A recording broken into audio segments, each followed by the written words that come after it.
First things first, on behalf of Syracuse University, we would like to acknowledge with respect the Onondaga Nation, the firekeepers of the Haudenosaunee, the indigenous people on whose ancestral lands Syracuse now stands. Going off that note, good evening, everyone. Again, thanks for attending tonight's debate. Before jumping into everything, we would first like to address the elephant in the room, and obviously not the Republicans. For those of you who really hated that joke, don't hate Andres. I was the one who wrote it and insisted that it was in there. So we are, of course, referring to the events of last November. And while things may seem to have calmed down over winter break, the tension between a large portion of students and the administration very much remains. College Democrats and college Republicans believe that everyone deserves an education and that nobody deserves to experience a level of bigotry when trying to succeed in life. Racism, anti-Semitism, xenophobia have no place in either organizations. With that said, we look forward to a meaningful discussion between both organizations in regards to an important topic that affects everyone in the nation. Everyone in the audience will hear things that they will disagree with tonight, as is to be expected in any substantive debate. Don't snap, don't jeer, don't boo. There will be 35 minutes of Q&A at the end of the debate for you to voice your concerns to one side, the other, or both. Decorum, civility, and maturity seem vanishingly rare in these trying times, and whether or not that's true in this room tonight is your decision. We would like to thank Professor Ray right here, Sunju Raybeck, Kelly Coleman, and everyone who is here to help make this event possible of Maxwell. Without any of these people and all of you, this debate could not happen. So once again, thank you for coming tonight. We look forward to a great discussion. And without further ado, let's get the debate over. Let's go over here.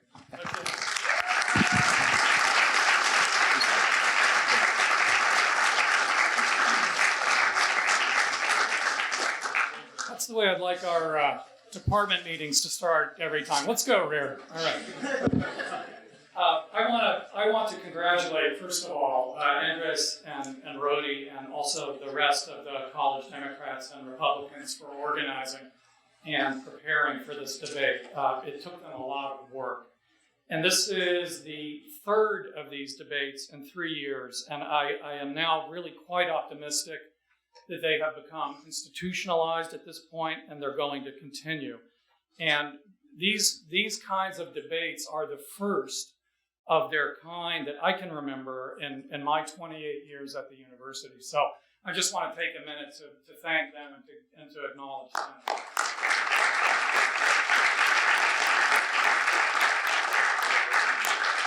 And to underline a couple of the things that the two of them just said, it's also particularly gratifying for me to have been able to watch something like this come together and to see Andres and Brody cooperate and work together and work hard together on this when the political adversaries beyond the campus are having a hard time these days constructively engaging with each other. So again, double congratulations. And I also want to underline what both of them have said already regarding civility. Although the snapping kind of reminds me of 50s jazz, so maybe that's okay, I don't know. But more generally, I just want to say my piece on this, that the university is just beginning the healing process, and it's going to take a long time. And so please bear that in mind when you're thinking about your comments and your questions. And I too want to thank Kelly Coleman, Sarah Forlan, Zane Aga, his friend Kenneth Wilson, all these folks in the Campbell Institute for helping in various ways to make the event happen. Now, I do have the high privilege and distinct honor of moderating this debate. And my role is to keep things moving along and also keep things on point. I'll do my best to do that. I'm also tasked with possibly interjecting questions, especially in the first two sections of the debate. You've all gotten, I hope, the cards that we had available on your way in to just give you a basic overview of what we're going to be doing and the order in which we're going to be doing it. There is one big issue before this chamber tonight. It is immigration, and it is broken into three sections. The first, family separation. The second, immigration and customs enforcement, ICE. And then the third, the policy solutions, which will include more of an overview of the issue. And again, you have the individual debaters on the cards that we handed out. They will, I believe, roughly speak in the order that appears on those cards, but they can reintroduce themselves to you if that's not the case. I'll introduce the debaters when we get to each particular issue. Now, the rules that have been agreed to by each of the two organizations are a little complicated. They're not Iowa complicated, I hope, but they are a little complicated. So let me explain them briefly.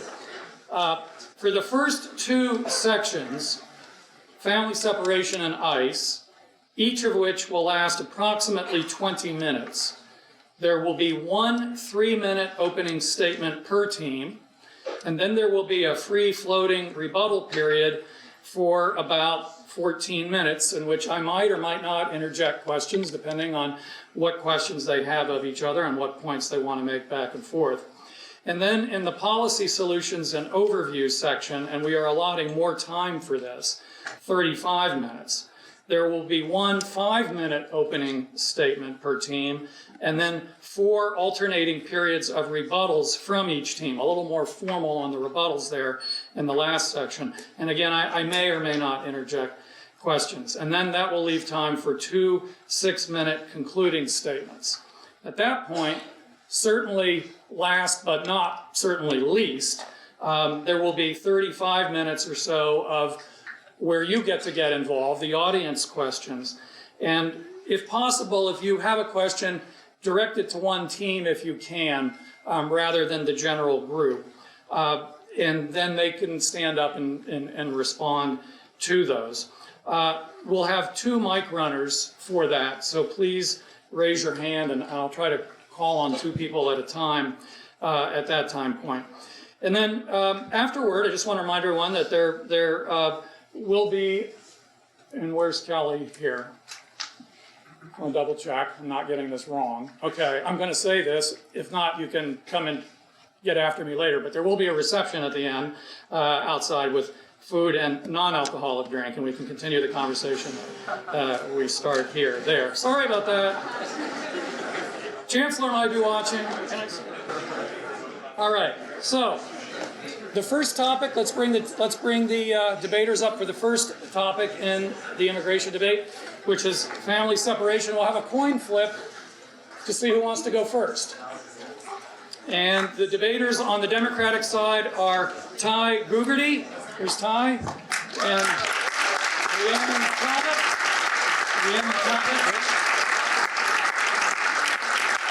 and then Christian Padilla, did I say that right? Okay, and then Skylar Swart.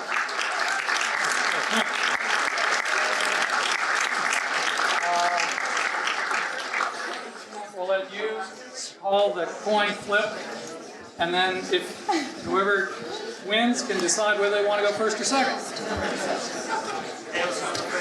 It's a 50% proposition. You really can't make a bad decision. It's tail. Would you like to go first or second? Let them go first. Let them go first. All right. We go up here. Yeah. Okay. Okay. Hi, I'm Ty Gugerty. I'll be debating for the Democrats today. And I'm Rhiannon, so I'll be doing the same. Okay. So, family separation has been one of the most controversial issues facing this administration, and for good reason. The detainment and separation of families not only includes those who are crossing legally, but those who are legally seeking asylum in the United States. The treatment of migrant children fails to meet the standards set by the Flores settlement and also fails to meet the standards of Customs and Border Protection's own policies. In detainment facilities, conditions are so crowded that migrant children cannot sleep, they lack proper nutrition, have limited access to clean water and clean clothes, and basic hygiene. Furthermore, there's been multiple accounts and cases of sexual assault and poor medical treatment and deaths. These families are being detained beyond an initial stay just for the mere misdemeanor and offense of crossing the border. They are separated from their children over misdemeanors, felonies, or disease concerns. This is unethical, as it's a higher burden on these families than we extend to our own children. Taxpayer money is being wasted on the unnecessary detainment and separation.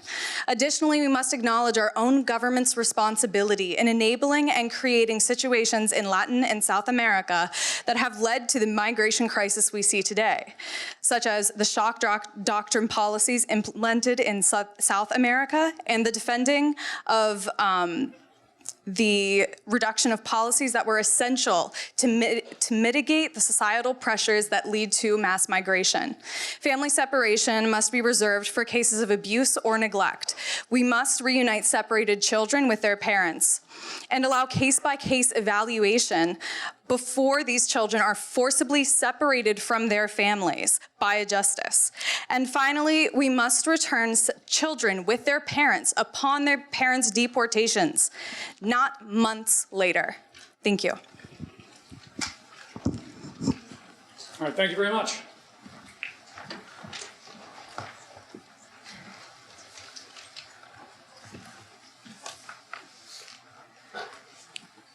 Good evening.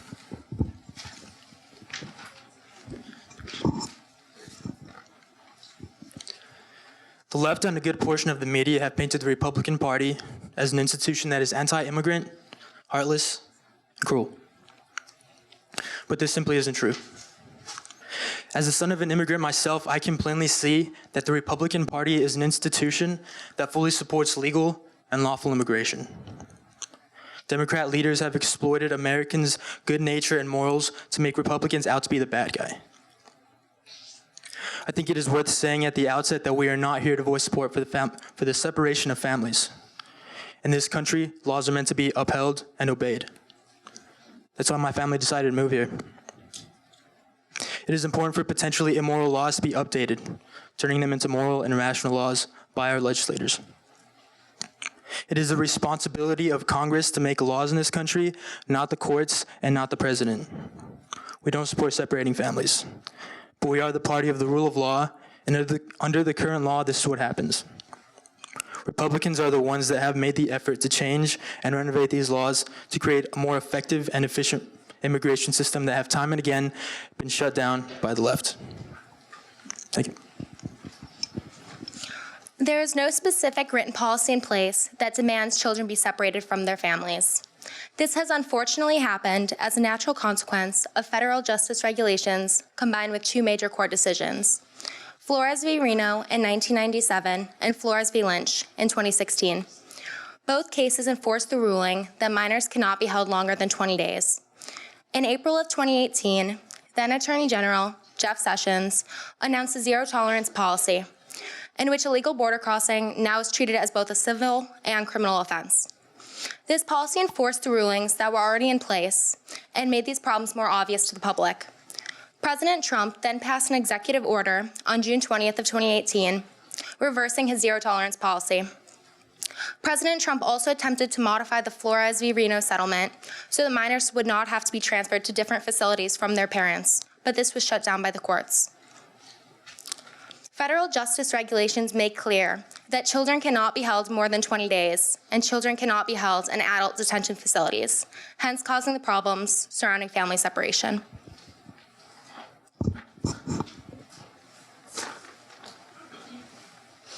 All right. Does either side want to challenge anything that they've heard from the other side?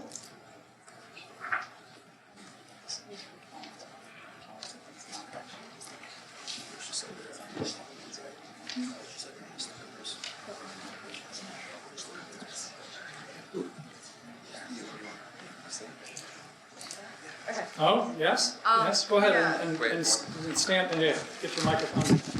Wait, no, we don't. There's a microphone right there. You just stand. I'd just like to clarify that the reason why family separation is currently part of the necessary policy is because of President Trump's zero tolerance policy that he instituted. It was not a policy that was already put forth by Democrats. And the reason why it requires separation is because under that policy, the crossing becomes, the consequence to cross means that those parents are immediately put in federal prison. So yes, you cannot put children in federal prison. But the question would be, should you put parents in federal prison for the misdemeanor of illegally crossing? So, like... Why don't we that's one question that's put out there. Do you want to respond to that? Either of you. Let's try to figure out the mic. Is this on? Okay.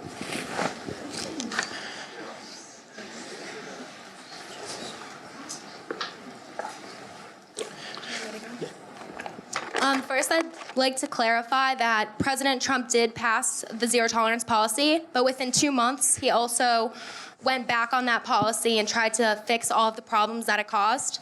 I'd also like to clarify that for any other crime, robbery, any other crime, you're going to be held in prison. So these parents who know that they're intentionally illegally crossing should be held to the same standard as any other crime in the United States. As this is a misdemeanor, some equivalent misdemeanor, kind of zany example of a misdemeanor in a state is carrying ice cream in your back left pocket. Furthermore, other more common example is shooting off fireworks. So and when I shoot off fireworks on 4th of July, I've never been sent to federal prison.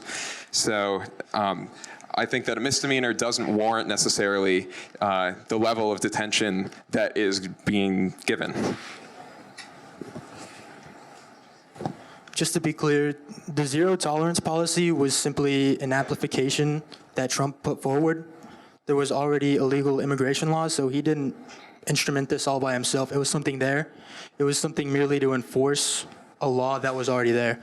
Not only that, this is a criminal offense. So, you know, you're relating this to something that's not even the same scope. It's a matter of national security, not a matter of not letting people into the country. The previous examples would be a criminal misdemeanor, so that would be a criminal infraction. And further, the Department of Justice was very excited to announce upon the implementation of this policy that it was a new policy. So this is not, at least according to the United States Department of Justice, when it was put out, this was not put out as, oh, this is an amplification of existing laws. It was put out as a new and exciting policy that Trump was putting forward. So let me throw in 2 questions here, or maybe 3. One thing I'm just not entirely clear on listening to both of you. Do the 4 of you agree on what currently is happening? Yeah. Is that correct? Okay, all right. So let me ask a question then for the Republicans, and then I have a question for the Democrats that sort of push on what I've already heard. For the Republicans, there are thousands, literally, of examples of the exertion of discretion when it comes to the enforcement of different laws. I think that's what you were getting at with your fireworks example. So you, if I heard your team correctly, are not in favor of separating families. All right. So why would you not be more in favor of exercising that discretion that clearly exists in many other areas of the law in order to avoid it? The problem with this part of the law is that you only have 2 options. Because children can only be held for 20 days, you either have the option of A, holding the children for 20 days and then releasing their whole entire family with them, or B, holding the children 20 days, releasing the children, and then keeping the families in detention facilities. So unless you want to completely release every single family that comes into the United States, it's a very hard issue to have like different opinions on a case-by-case basis because of the fact that you can only hold the child 20 days, but you don't want to completely release the family every single time.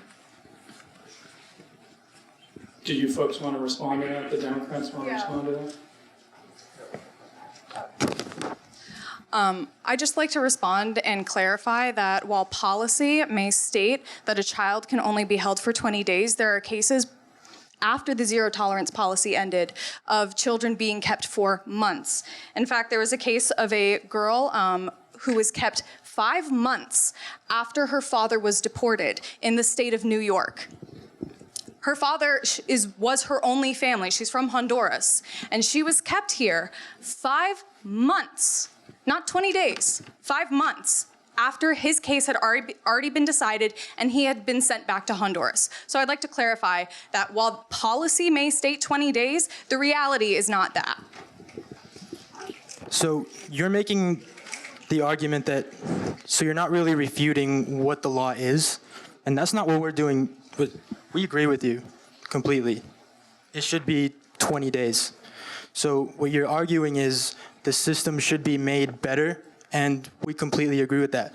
So how would you go about doing that? Well, it's what we're trying to do. We're trying to fund these institutions, these agencies, these facilities to make sure that they're properly taken care of, that the people are trained properly, and that people are secure, that they get the proper living conditions that, as you mentioned earlier, that they're clearly not getting. So would the solution not be to fund these agencies and institutions for immigration systems better?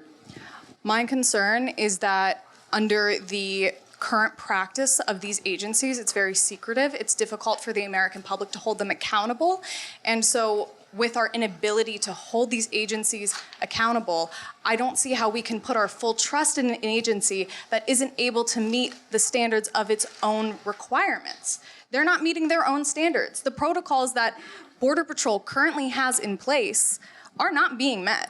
So how am I supposed to, as an American citizen, trust in them by putting more money into them when they're currently not able to meet basic human requirements? Can you give us a solution then?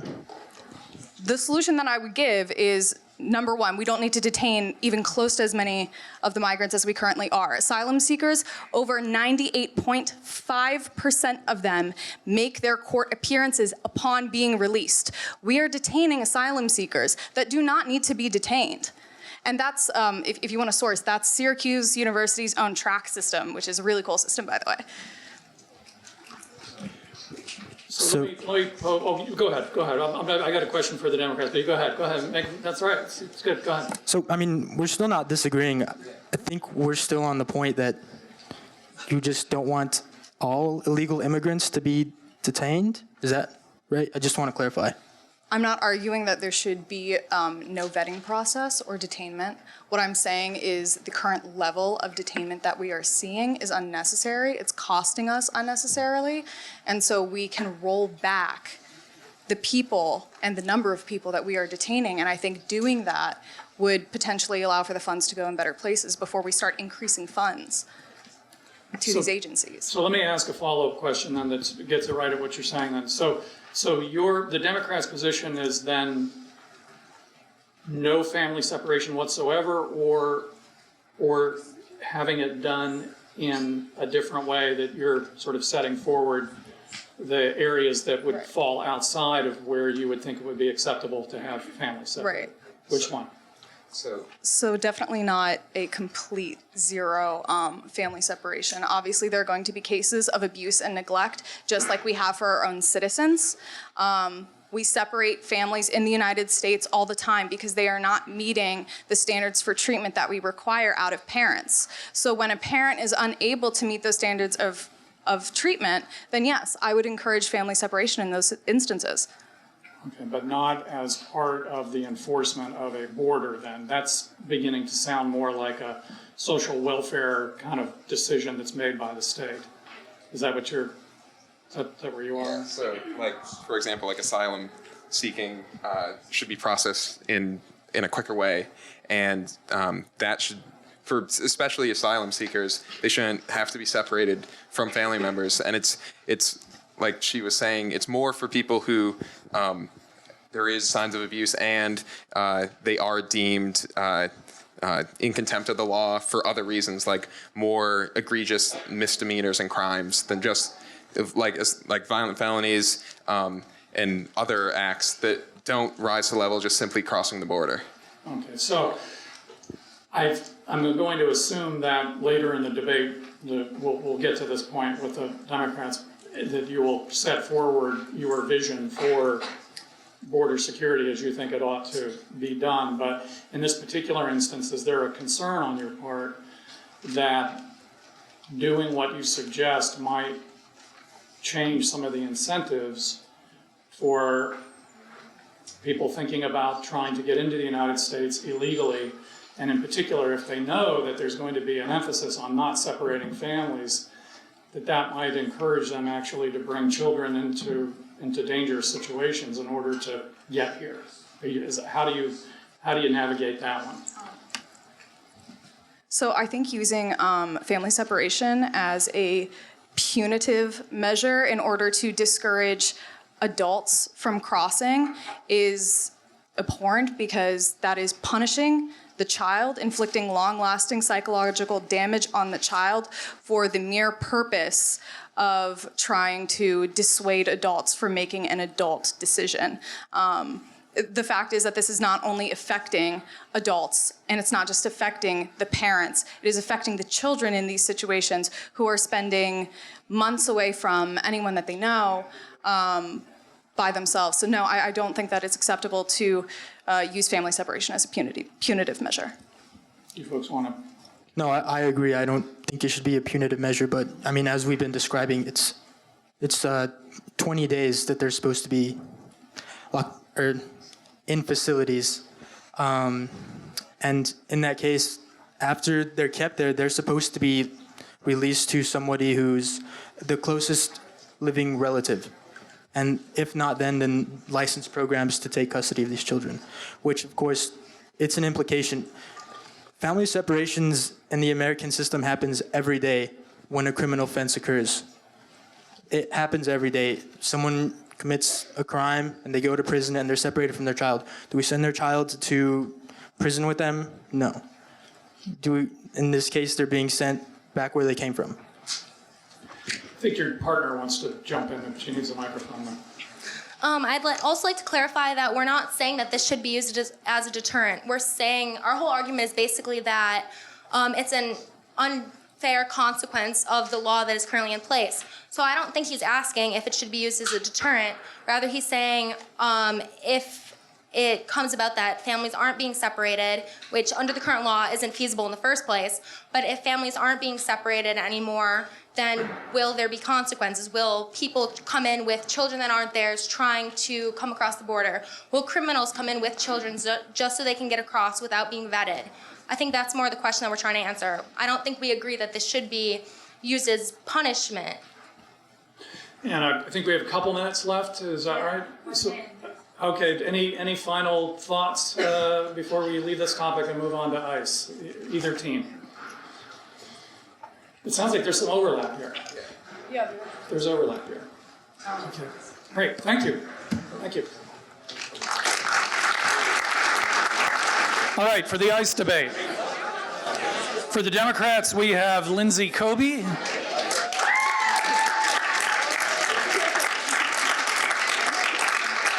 And Bina Stewing.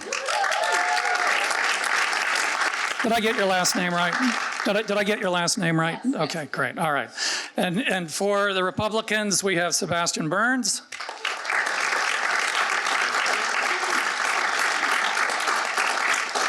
And Adriana San Marco. All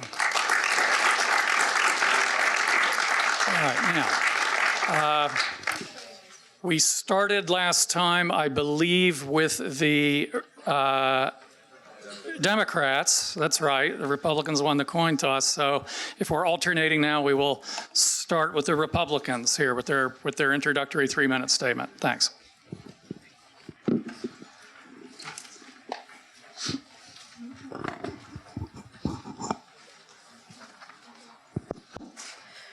We must fix our broken immigration system. This means stopping illegal immigration. However, it also means welcoming properly vetted legal immigrants, regardless of their race or religion. Sebastian and I stand in support of former UN Ambassador Nikki Haley when she makes this statement. We argue for a reformation and expansion of the U.S. Immigration's custom enforcement to ensure security and safety for the citizens of the United States. On the basis of reforms, we believe that it is necessary to revert to the Morton Memo approach, which outlines that the priority of ICE is first, to detain those who pose a threat to national security. The second priority is for those who are recent illegal immigrants, and the third, those who did not heed a previous order of removal. Further, we find that it is essential to address the recent problems with ICE agents. Thus, we call for stricter vetting and training procedures. ICE outlines their mission as being to protect America from cross-border crime and illegal immigration that threaten national security and public safety, which is exactly what we have seen since the agency's development in 2003. First, look towards the Joint Terrorist Task Force. ICE implemented a Joint Terrorist Task Force with the FBI, and in doing so has bolstered safety within the US. Realize that this task force has led to over 1,100 criminal investigations relating to terrorism and to the arrest of over 500 illegal immigrants that sought to do harm to our country and our citizens. ICE finds that these efforts significantly contributed to preventing national security threats against the United States. Next, we can look towards in the enforcement and removal operations. Homeland Security finds that in 2017 alone, the ERO was responsible for the criminal convictions and criminal charges of 48,000 assault offenses, 11,000 weapon offenses, and 1,800 homicide offenses. Lastly, we can analyze another statistic from the Division of ICE, Homeland Security Investigations. Within the first year of HSI's conception, criminal arrest rates rose by 30%, seizures of illicit drugs by more than 40%, intellectual property right seizures by 128%, and weapons and ammunition seizures by 762%. Every statistic that Sebastian and I have shown leads to the same conclusion. ICE stops crime. They stop criminals. They protect our country, our values, and our people. We understand the current issues that plague this agency, but we advocate for solvency rather than complete demolition. Thank you. Thank you.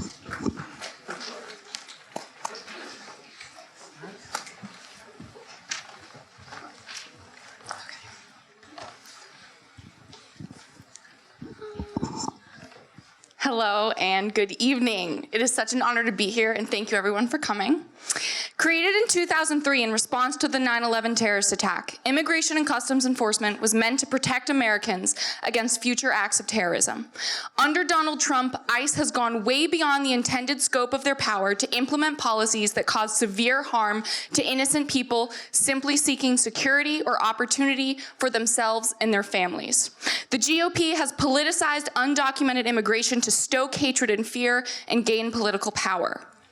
Undocumented immigrants pose no inherent threat to our safety or well-being, yet this topic has become the foundation of the entire GOP platform. Though Republicans may attempt to convince us otherwise, immigrants entering our nation through the southern border are fleeing violence and desperately seeking a country that will provide protection and meet their basic human needs. Immigrants entering through the southern border often travel hundreds or thousands of miles, enduring incredible hardship and loss, only to be treated as worthless and evil. ICE is committing human rights abuses at the southern border via the criminalization of non-white bodies. People are tossed into cages with concrete beds and rotting food. Children, infants, are separated from their families without explanation or understanding. Regardless of documentation, race, or nationality, all people deserve to be treated with dignity and kindness. We must lead from a place of empathy and demonstrate to future generations that compassion cultivates unity and strength. Our current and past immigration policies are formed from fear and prejudice and do more harm than good. We are not claiming that the ICE system isn't perfect. We're not saying that things are completely different and that everything needs to change. Coming from my personal experience working in the Homeland Security Division in New York City, and specifically with people in ICE, I can tell you firsthand, ICE has changed from what the intended purpose originally was. The intended purpose was not to put people in cages. The intended purpose was not to separate families. And the intended purpose was not to bring psychological damage to these people seeking asylum. People are not criminals. These people are regular people trying to come safe to the US. We are all immigrants, whether you are white, black, Hispanic, or not. We are all immigrants. This entire country was founded on immigration. So you cannot sit here and tell me that someone should be stuck in a cage because they want to make their family have a better life. All right, thank you. Okay. Does either side want to pose a question or raise a point with the other? I would. Okay, go ahead. So on your point about immigrants not being threatening to the well-being of American citizens, the Morton Memo explicitly states that we will be focusing and prioritizing those who are threats to the citizens of our country. So at that point, where do we disagree, and why exactly should we not be focusing on putting those that seek to do harm to citizens in prison? You get the microphone right there. Then how come half the people in the prisons are people who are just seeking asylum? How come all these people are crying? How come all these people are having psychological damage when most of them aren't even criminals? Every person who crosses the border illegally is a criminal. You conceded in the last round that they are all criminals and they committed misdemeanors. They crossed the border illegally. That makes them criminals. Then what's the difference between them and refugees? Aren't they just refugees to the United States? Refugees are seekers of asylum under persecution of threat of death or for political reasons. Immigrants are those that cross the border in order for better economic prosperity. Can I respond? Go, yeah, okay. Go ahead. So I'd like to refute some of the statistics that you shared earlier. According to the Cato Institute, and this is a quote, a direct quote, all immigrants have a lower criminal incarceration rate, and there are lower crime rates in the neighborhoods where they live. It's difficult to determine criminal conviction rates for undocumented immigrants, but unlike every other state, Texas keeps track of the immigration statuses of convicted criminals and the crimes that they committed. The Cato Institute analyzed this data and found that illegal immigration conviction rates are about half those of native-born Americans, without any controls for age, education, ethnicity, or any other characteristic.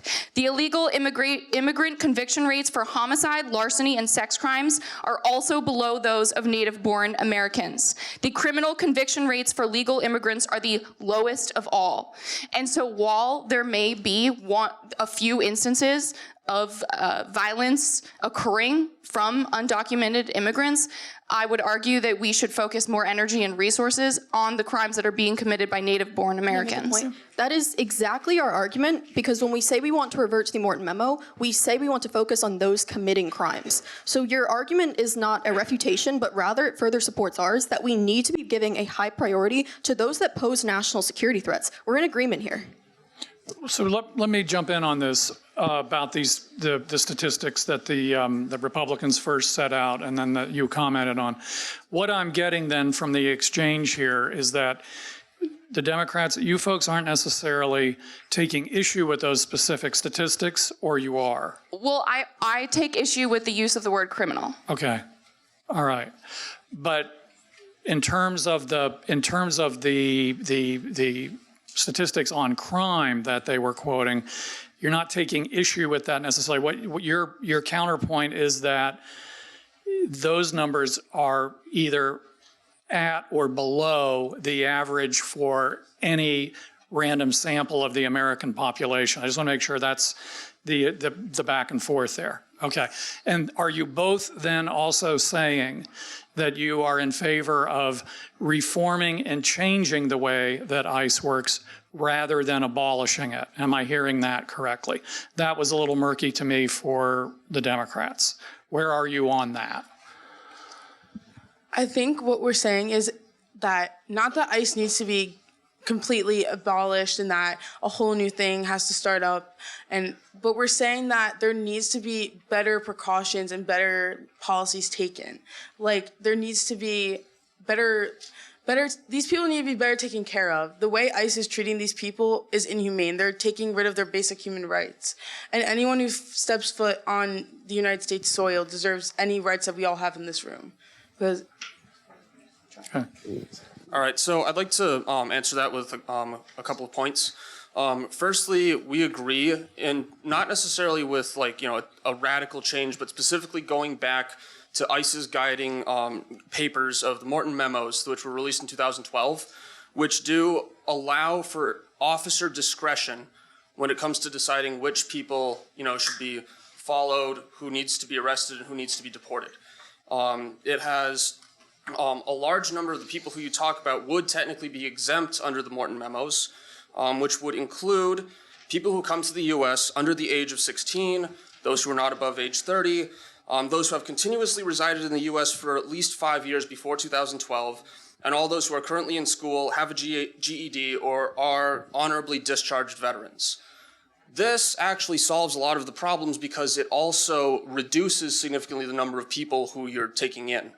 And the problem is that when you have just a large number of people who are being brought into detention centers, it's hard to take care of all of them. We get that. What we would like to see is a more efficient means of targeting the actual threats, which are out there. Which brings me to my second point, which is about, technically speaking, the lower rate of criminality among illegal immigrants. That is, to some extent, that makes intuitive sense. If you're already in the country, if you've already committed a crime just by entering the country illegally, you're probably going to want to keep your head down. Under the Morton Memos system, that more or less works because if they themselves are not, posing a clear and present danger to actual American citizens, we've got other bigger fish to fry. And on that point, much of what you've discussed relates to ICE's enforcement and removal operations, which is the side that gets a lot of the flack from the media because they have to do, in some ways, a very uncomfortable job of going after people who've already entered the U.S., are residing away from the border, and need to be brought back. You didn't mention that much about Homeland Security investigations, which handles most forms of transnational crime, organized or otherwise. And they go after people like sex traffickers, child pornography distributors, gun smugglers, drug dealers. And they are an essential part of American national security as it is. So when you suggest reforms, do you plan on doing anything to HSI? Okay, so while I cannot speak for college Democrats by taking this position, or all Democrats, I do support the abolishment of ICE, so I would like to make that clear. Also, to address what you just said, also from the Cato Institute, I'm sorry, this is not from the Cato Institute, this is from sociologist Michael Light and Ty Miller from Columbia University. These two researchers teamed up with Purdue sociologist Brian C. Kelly to look at how higher legal immigrant populations affected drug arrests, drug overdose deaths, and DUI arrests. They found large and significantly associated reductions in drug arrests, drug overdose deaths, and DUI arrests, with no significant relationship between increased illegal immigration and DUI deaths. The criminalization of undocumented immigrants at the border is purely for political purposes. There is no need to be decreasing the amount of undocumented immigrants who enter our country. In fact, according to the Pew Research Center, immigrants today account for 13.6% of the US population, which is nearly triple the share in 1970. However, today's immigrant share remains below the record 14.8% share in 1890, when 9.2 million immigrants lived in the US. There is nothing wrong with undocumented immigrants entering our country. There's no inherent risk in undocumented immigrants entering our country. Can I respond to that? Sure. Okay. So a couple of points to dissect. The first being that we should abolish ICE. Remember what Sebastian just said. HSI goes into foreign countries, particularly in South America. They work with local task force. They work with local police to ensure a decrease in human trafficking. When they abolish ICE, they take those programs away.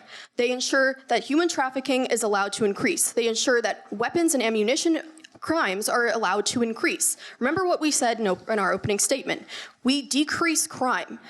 They do nothing to ensure that crime stays decreased. In fact, they're going to allow it to directly increase with the abolishment of ICE. Then on to their second point. They say that immigrants are not criminals, which is never a statement that we make. We say that some are. We do not give a blanket statement that say that all immigrants are inherently criminals.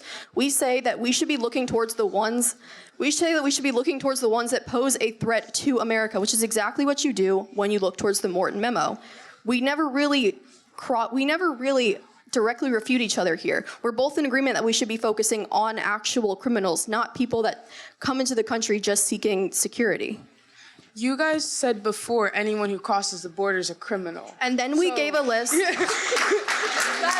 if you're treating them all like criminals, that means that they're all criminals, and that means they all go to federal prison. So you're basically contradicting yourself. So I think I speak on behalf of the audience. We're a little confused on what you mean by criminal. So, yes, technically speaking, any person who crosses the border into the United States illegally, by whatever means, is technically speaking a criminal. They violated federal law. However, what we have suggested with our proposed changes to the way that enforcement and removal operations works is that those people, while they're technically criminals, are not the priority. What we have suggested is that by reintroducing a priority system, we target the actual criminals who also happen to be illegal immigrants. Okay. Can I jump in with just two questions? Sorry, I don't mean to interrupt the flow there, but I want to ask the Republicans here a question. Do you accept any of what your Democrat counterparts originally set forward as what they were characterizing as the abuses of ICE currently, and the, I guess for lack of a better word, you can give me a better one if you want, Democrats, the over-enforcement, overzealous enforcement by some ICE officers? Is that something that is in dispute on your side? I know you want to reform and change it, but on that particular point of assertion, do you accept that? And then I have a similar question for the Democrats, so go back. Yes, as we stated in our opening statement, we understand that the hiring spree that occurred under the Trump administration significantly decreased the effectiveness of training and vetting procedures. That's an issue that we recognize and want to solve through the reformation. Okay, and then the big question, obviously, for removing ICE, and I understand you're speaking for yourself, and that's what you're supposed to do up here. What are you going to replace it with to provide this, or are you suggesting that we have what is often termed open borders? We have nothing, no kind of check. How would you? Okay, so ICE is a department under the Department of is an organization under the Department of Homeland Security. I am not advocating for the abolishment of the Department of Homeland Security. We have a department that is tasked with the protection of American citizens to work against acts of terrorist or other dangerous intentions. I'm not advocating for completely open borders, but I am advocating for the abolishment of ICE. I'm not going to claim to have all the answers, but I know that ICE is not what's working for our country. And, well, not for our country, but for our global society. And I'd like to address, Can I? You want, yeah, go. No, it's okay. I just want to clarify what you said, so, or get a better understanding. So you would be arguing then for repurposing a structure that is already in place to provide the same service that ICE is providing, and you want to get rid of ICE because of the fact that based on what you are seeing that it has done recently, it's kind of delegitimized itself. Is that fair? I mean, I'm maybe putting a lot of words in your mouth there, but I'm just trying to get the argument. The organization of ICE has very much distanced itself from its original purpose. They were not meant to be this violent, this not proactive is the wrong word, but very forward towards the wrong people. They're breaking into houses of people who have 5 children, work at minimum wage jobs, and are no threat to society whatsoever. They're not knocking down the doors of drug dealers every single day. So ICE is losing its original purpose, and I don't speak on behalf of Bina, but I think what she's trying to say is that there needs to be a better system put in place, and ICE needs to regroup and reevaluate what their job is. Okay, we just have about a minute left. Final comments from either team. The Democrats were just talking. Republicans, do you want to go first? And then just very quickly, 30 seconds or so for... Well, ICE has problems. We're not going to deny that. However, it should be pointed out that they simply are engaged in a job that is unpleasant. It's a job that, by its very nature, in the current political climate, is going to generate a lot of knee-jerk moral outrage and a lot of negative emotion. But, however, that does not detract from the importance, the necessity of this job. They keep the United States of America safe. All right, we'll have to leave it there. And Democrats' final word, 30 seconds. What we want to leave here is saying that ICE has lost its intentional purpose. It is not meant to do all these criminal acts and going after people who honestly are no harm to society. They're people just walking down the street like all of us. And for us to back an organization that is willing to just take people out of their homes without any background whatsoever and not help people who are immigrants as we are immigrants ourselves is just honestly not the American way. It's not who we are, it's not what we're supposed to be, and we honestly need to redefine what ICE is and what it's supposed to be doing. All right, we'll have to leave it there. Thanks to both of teams. This is a longer subsection before we get to the audience questions. This is the overall policy solutions and the overview of the entire situation. For the Democrats here, we have Alex Keegan and Noah Essling. And for the Republicans, we have Augustus LaRue and Cohen Weaver. Since this is a new section, should we do a coin flip again? We want to do that? All right, we'll let the Republicans call it this time. It's 50% proposition, by the way. Heads? Whoa. Heads. Okay. All right, you want to go first or second? All right, great.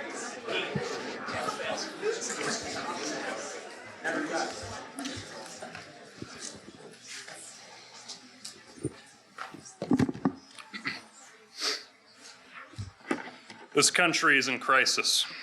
We're facing humanitarian emergency on our southern border.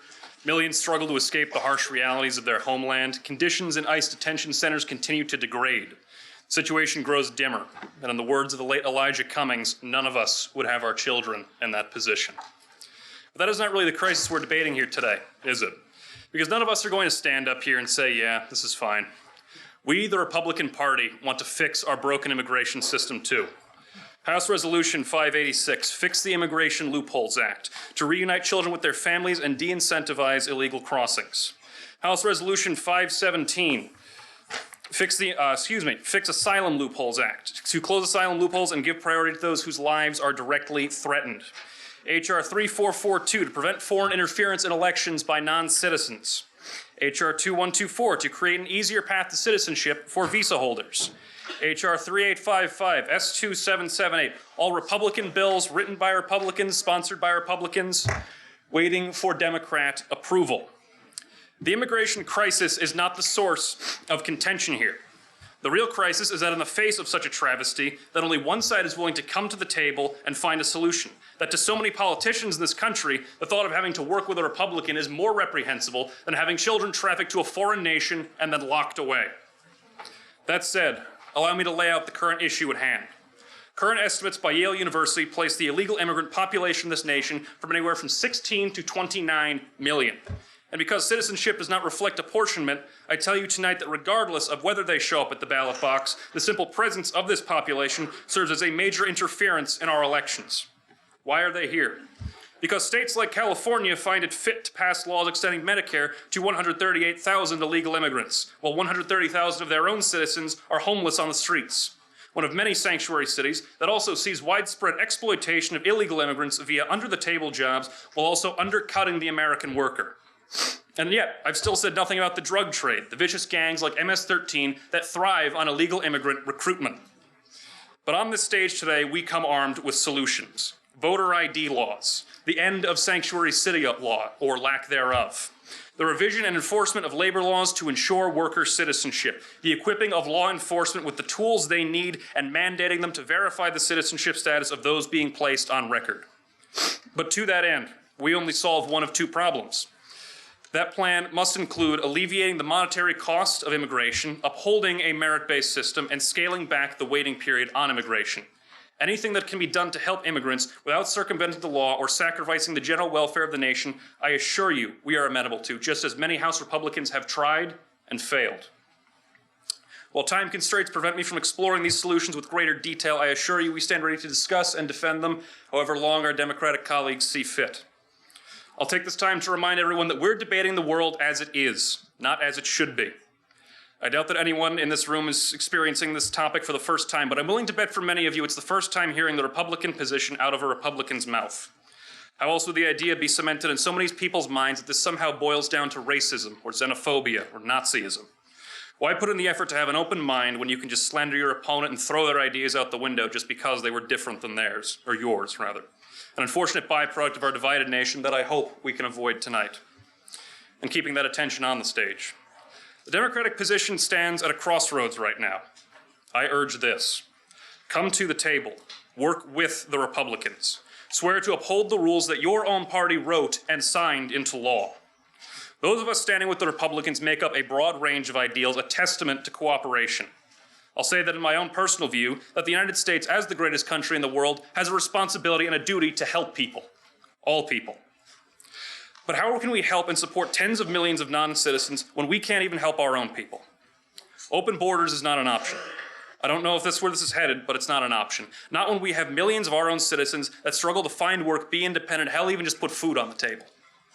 But we have to start somewhere to fix this crisis, and it starts with incentivizing legal immigration. It starts with echoing the ideal that immigrants enrich our country, and they do, and then seeing that vision through by promoting a merit-based, lawful, documented procedure. The solution is there. I invite you all to the table. Thank you.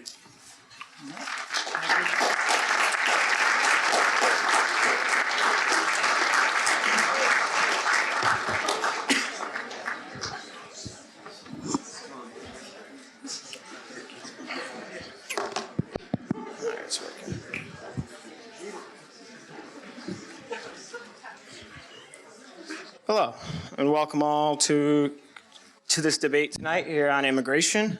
Thank you for being here. Appreciate all the support, and I'd love to see Maxwell Auditorium packed. Tonight's topic about immigration, and we're up here to talk about what our party's stances are going to be moving forward in policy positions, et cetera, et cetera. However, firstly, we believe all people to be equal, no matter who they are or where they came from. As we are a nation of immigrants, and as our Statue of Liberty states, give me your tired, your poor, your hurled masses yearning to breathe free. Today we see an administration actively working to discriminate against people of color. The Muslim ban, the promotion of white supremacy. That example would be Charlottesville, that there are good people on both sides. That's untrue. And the children in cages. This is all indicative of a larger picture. Now, we will see tonight if those cross the aisle here will either be supportive of this administration's policies, whether they will be complacent, which is to choose the side of the oppressor, or whether they will work with us in overturning the human rights violations that this administration created. To the larger picture, we must understand what led us to this point. The extent of our income inequality is due to Republican tax cuts and deregulation. These policies gave way to rising concentration of wealth, which gives way to economic strife. This gives rise to populism in politics. And Karl Marx believed that the working poor would rise up when such conditions are met. However, under the GOP, they understand this and promote divisiveness and blame the lack of growth for working poor whites on that of immigration of people of color. To divide the working class and scapegoat for political purposes, I believe, is abhorrent, and so does our party. Yet, this is their playbook. And we now see where that leads to. We saw it here on campus. We continue to see it continuing in our nation. So for those bills that you threw on the floor, I'd personally like to read them because I'd give you a full view as to why we probably rejected them as a party. It's not just we hate Republicans, it's a little bit more than that. I will say, for an example, Michael Bennett did actually have an immigration policy in 2013 that expanded funding to ports of entry for screening of drug trafficking, human trafficking, and sex trafficking, and all the aspects of any large felonies that could be created by any immigrant. However, that got shot down. He had a bipartisan support, but the House at the time, which was controlled by Republicans, did not see it fit to pass it. It would have been working now and still would be working now, and all we would have to do for this debate is stand up here and say, how can we improve this legislation? But again, we're not. We're here facing xenophobia, racism, again and again. It's 2020, and it's the same playbook we've seen in history throughout the 30s.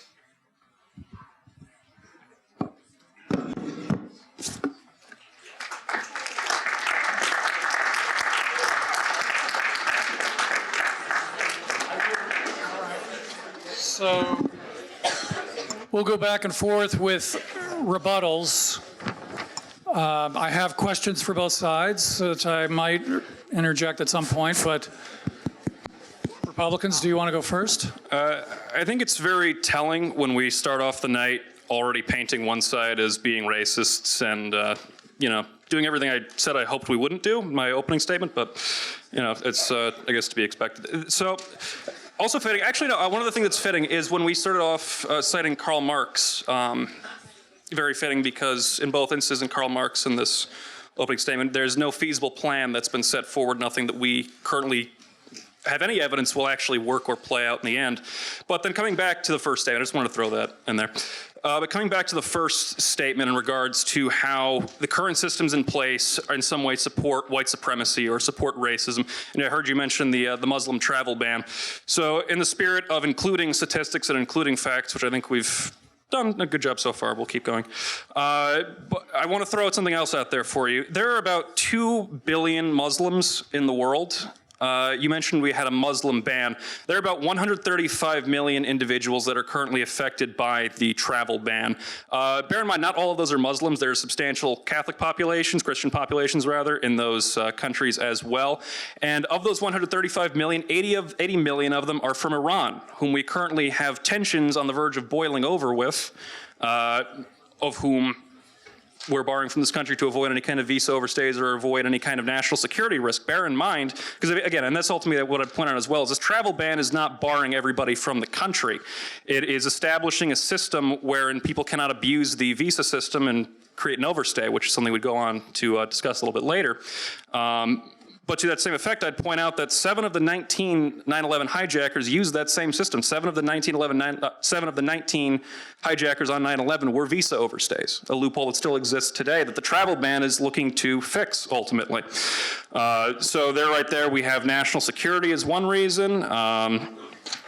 We have a very diverse population actually that falls under this travel ban and a population of over 2 billion Muslims. I would go on to address other points, but I'm not certain what other points there were. But I would return the floor to anybody else who would like to have it. First of all, Gus, great speech by the way, you made the comment that we want legal immigration. We want our immigrants to come here legally. Now, I can agree, and I'm pretty sure everyone can agree, that everyone wants legal immigration. However, what the Republicans have been doing is trying to diminish the way that immigrants can enter here legally. I will go over those in a few seconds. We have asylum. One of the ways that the Republican Party, most specifically Donald Trump, has tried to cut asylum is in metering. A specific city, San Isidro, has approximately 100 asylum seekers across the border each day on that border checkpoint. With metering, they have turned it down to 20 each day. I don't know why they would do that besides blatant racism and xenophobia and the fact that they do not want Mexicans or Latin Americans to enter this country. With that, there are over 11,000 asylum seekers on a wait list in Mexico. Now, I would also like to go back to other legal immigration systems, such as the lottery that we have, where you enter your name and hopefully that you will be able to be selected for a specific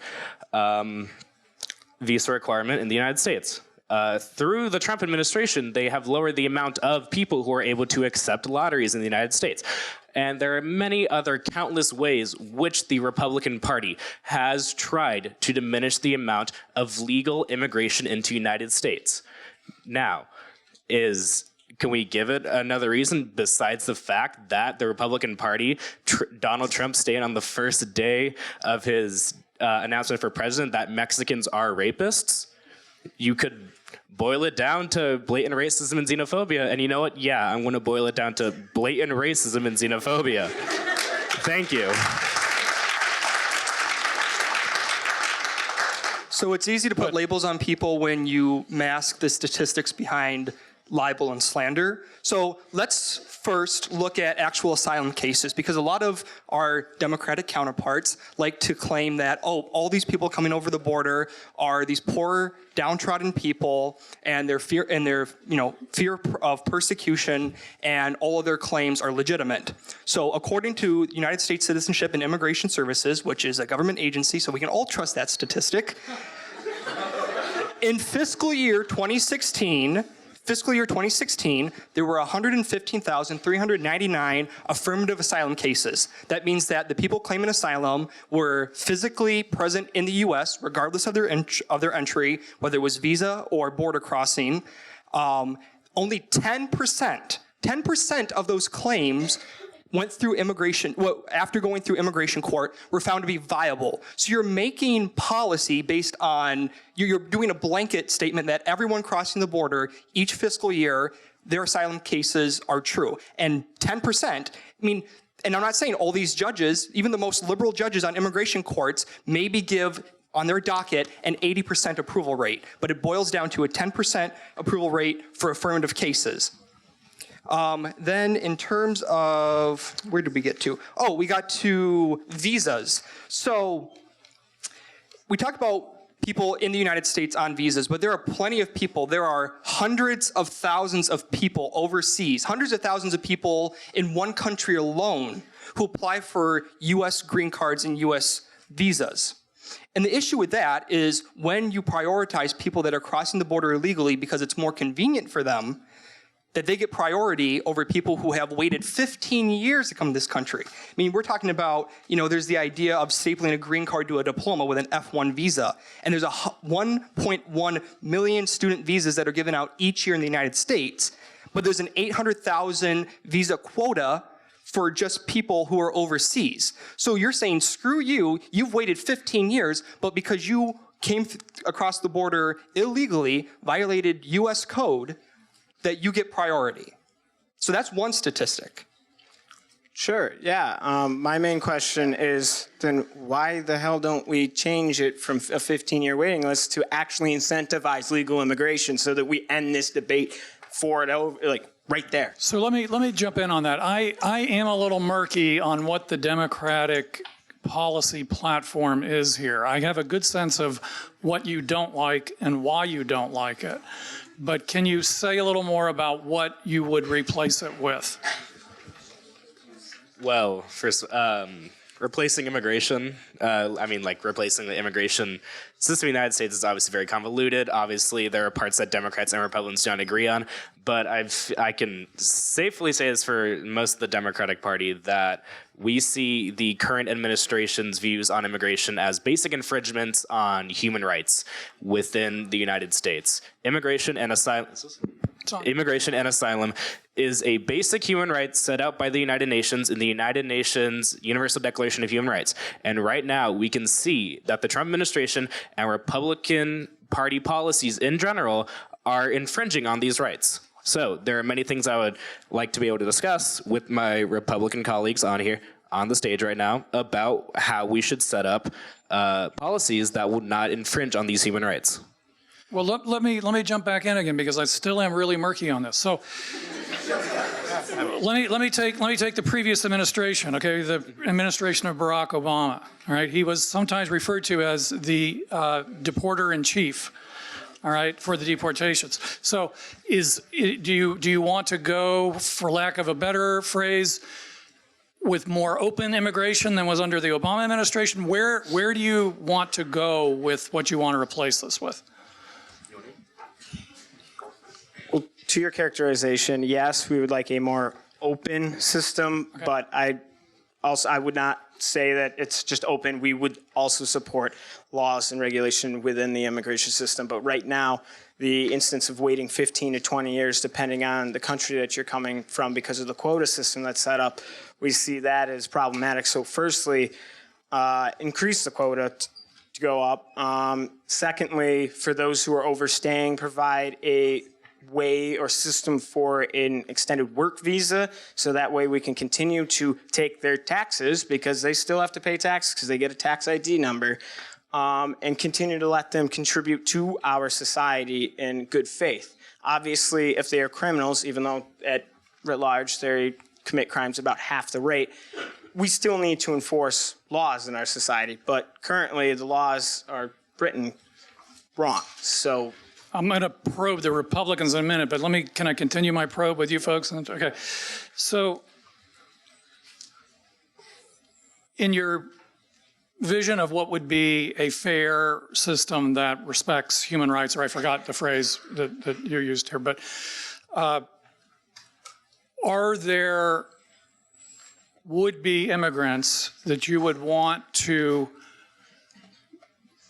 restrict coming to the United States over others? What would be your criteria? Do you think, you're suggesting that some decisions will need to be made and there will need to be a process for that. And the border will need to be enforced somehow, but let's just, how would you prioritize who to let in, I guess is what. So those who have committed crimes before, especially violent crimes like domestic violence, committing murder, homicide, vehicular manslaughter, those obviously would be people that we would not be looking to bring into our country, but those people that are there seeking asylum here and seeking immigration to our country for economic strife reasons or religious persecution or just a terrible upbringing where there's gang violence all around and they're being, beaten to death and they need to get their kids out of there, then yes, we would accept those, and the process in itself would be more streamlined, and we would expand quotas, cut down on the waiting line times, and really actually incentivize legal immigration. Okay.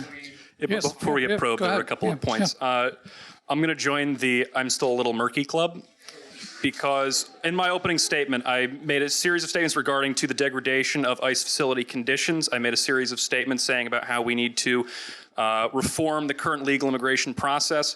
You're refuting points that my partner and I have never made. And so I guess my confusion comes from what have we proposed? What have we propositioned thus far that you actually take issue with? Because I talked about increasing funding in ICE and getting these people the basic living amenities that they need. I talked voter about ID law, I heard. Voter ID law. Okay. My speech is in my bag, but eliminating sanctuary cities, I think I heard. Sanctuary city law, doing away with that. What exactly do you disagree with? Where is the contention on the stage? Voter ID laws?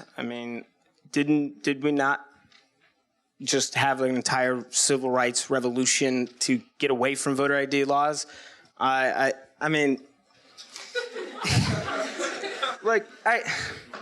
Sorry for my loss of words there, but voter ID laws are just... Your partner might want to jump in. Yeah, please. Can't wrap my mind around that. Neither can I, but I guess I'm the one who's going to be talking. Sorry, I said you. Yeah.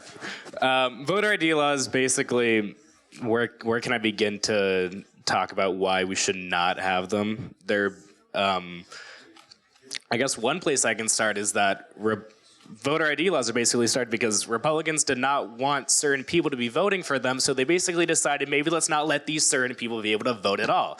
That's why you see voter ID laws started in many deep south states where there are large populations of people of color, because they want to make sure that those people are not able to vote for them or vote Democrat or vote at all. So that's basically first where I want to start that. What do you think a voter ID law is? I'm up here. Yeah, you took a walk. Yeah. Okay, we can move our cameras, so we're good. Yeah, okay. Just give me a basic, what do you think a voter ID law is? In general, so similar to that of getting your license DMV, you got to have a proof of location and a proof of residence, so to say that you're there. Excuse me. So do you have a state issued ID? Do you have a state issued ID? Sorry. Hey, before you go and do this, how many drivers are in New York City? Do you have a state issued ID? No, seriously, no. Do you have a state issued ID? No, seriously. Sir. All right, we do get you the have a point. state issued ID? We get the point. Do you have a state? So I fail to see that in what world in what world would the average American citizen, and this has been done numerous times, in which people have gone to inner city Harlem, inner city Chicago, and asked people off the street, what I just did, do you have a state-issued ID? And they've said, yes, because this idea that a huge amount of our population is lacking Because they state... drive cars.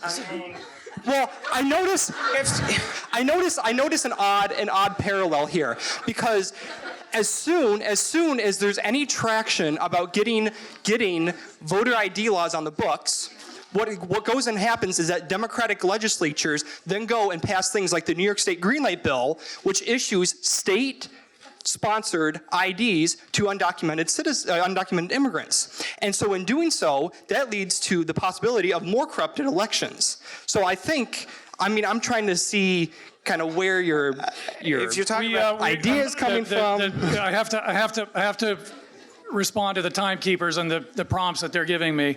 But in fairness, I just want to extend it one more minute, then we'll get into your concluding statements, okay? For the Republicans, I have a question on your policy positions that you put forward, and we listed some of them. They did sound like they were all in the category of restrictions of one kind or another.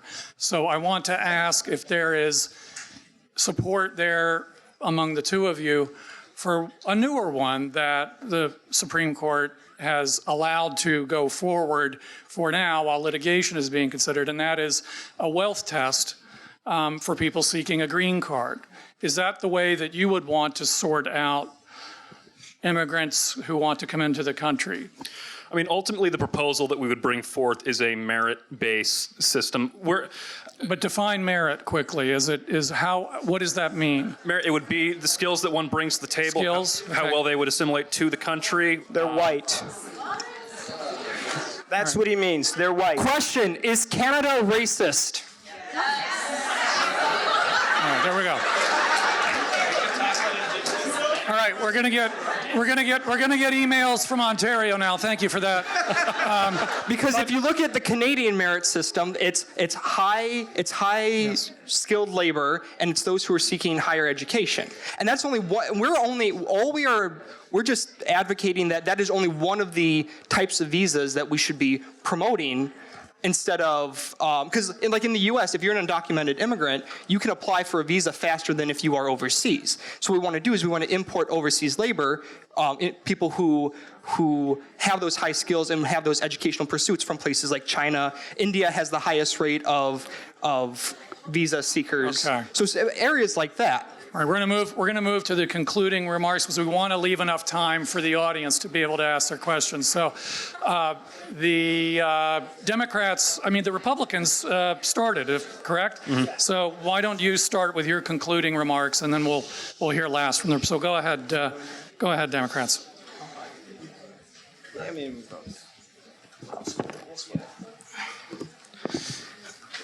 Just pick up the mess here. My policy positions are all over the floor. It's okay. Okay, so this section was a little contentious, as you could tell. Apologies for any of that, if that was unwarranted or unwelcome for any of you. Again, I started out the speech by painting and even posing the question of those with us tonight on this side of the aisle, if they are going to be in opposition of what's going on in the current administration, in complacence, or in agreement. Now, I'm not saying that I know each and every one of you guys fully, but when I posed that question, there was no answer to it that I could tell that was other than, yes, we're complacent, or we support. Some of the policies presented, like the voter ID laws, are just another way of promoting and excluding those of us that are, of color from voting. I mean, you look at who has a driver's license as those who are driving. So if you were to go to somewhere like New York City, not many people need a driver's license, right? And so to require those IDs for voting, let's say a single mother of 3 who's working 2 jobs, minimum wage, she can't really have time to vote but she's going to try to make it to the voting precinct. But instead, she has to go to the DMV and stand for 5 hours and wait for a voter ID card.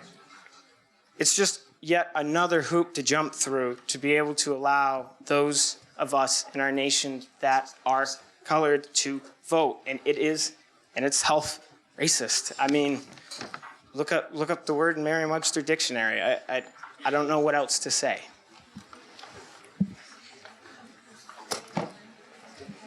I would like to start off by saying that we've heard both sides, Republicans and Democrats. We have seen that Democrats have been saying maybe not as stringent policies as the Republicans, and let's be more. What I want to bring it back to is basically this. Democrats make decisions mostly out of compassion. Republicans make decisions in policy mostly out of fear. They're fearful of these immigrants coming into this nation. We want and welcome most of these immigrants coming into our nation regardless. It's stated on the Statue of Liberty. Give me you're tired, you're hungry, everything else. Maybe it's not, maybe, now then again, politics is not set in stone. Everything is fluid. I'm not saying that we have the best ideas, and I'm saying they have the worst ideas, but we need some discrepancy. And what I'm saying is that when it comes to this, what we have stated before, when it comes to immigration courts, when it comes to visas, when it comes to anything else that qualifies legal immigration, and also when it comes to illegal immigration, the Democrats are not trying to basically dismantle basic human rights. And we have seen the Republicans do that time and time again with this administration. Thank you.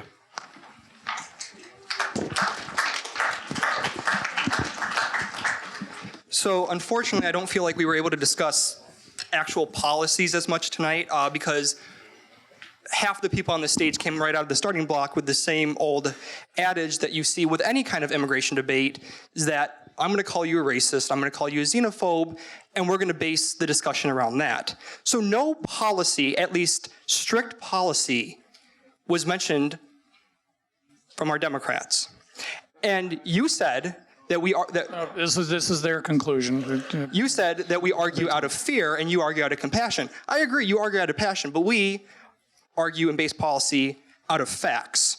Statue of Liberty, I do agree. Bring me your poor, tired masses yearning to breathe free. But when it comes to democratic policy, it only focuses on those who want to breathe free that are closest to the United States, not those halfway around the world. I want to read you some quotes. All Americans, not only in the states most heavily affected, but in every place in this country, are rightly disturbed by the large number of illegal aliens entering our country.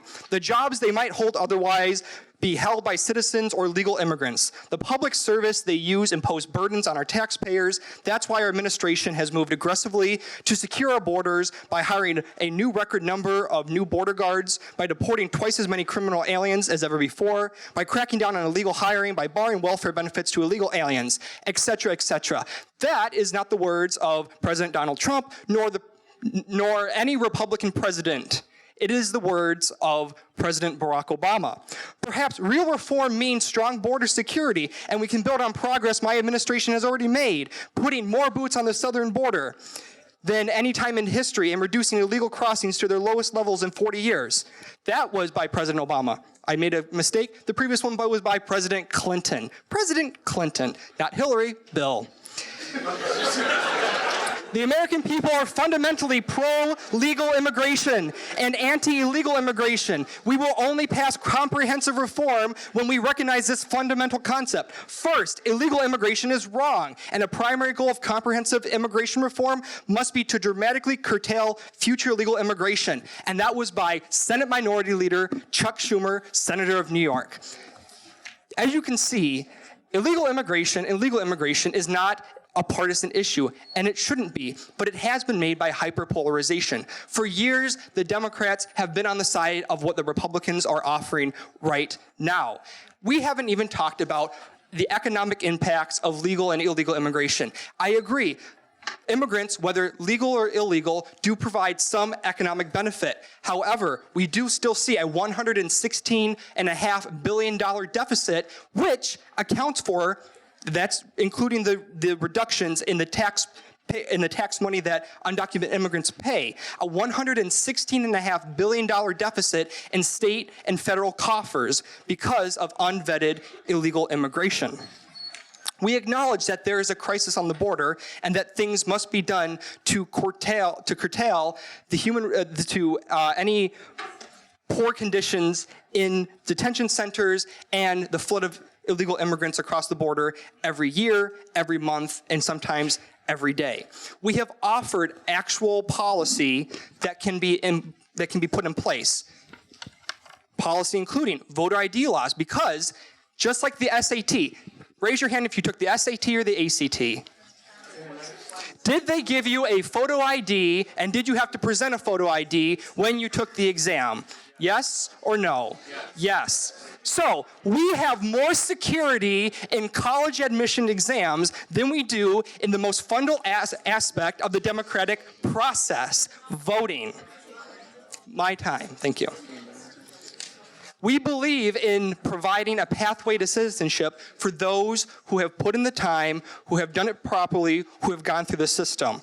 And we are all for fixing the visa system, whether that be expanding quotas in certain areas and shrinking quotas in other areas. One of the policies my debate partner and I came up with was revising the I-9 form policy that employers have to use with undocumented immigrants. If you've worked at the university, you've filled out an I-9 form. It verifies that you can work in the U.S. and that you have to use a passport, a social security number to prove who you are.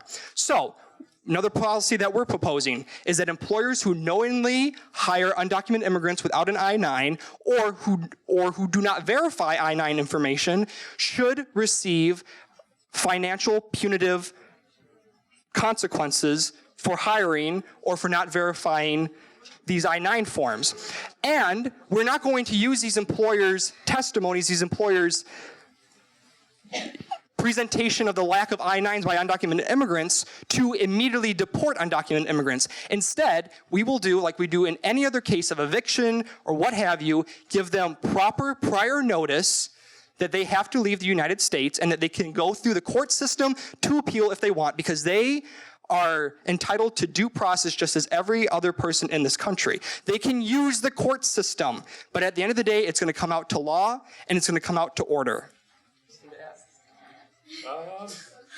15 seconds. You got 15 seconds. Most cost $25. If you can't afford that, you can get it for free. That's all I say. All right. Okay. So let's give another round of applause for all the debaters, including this.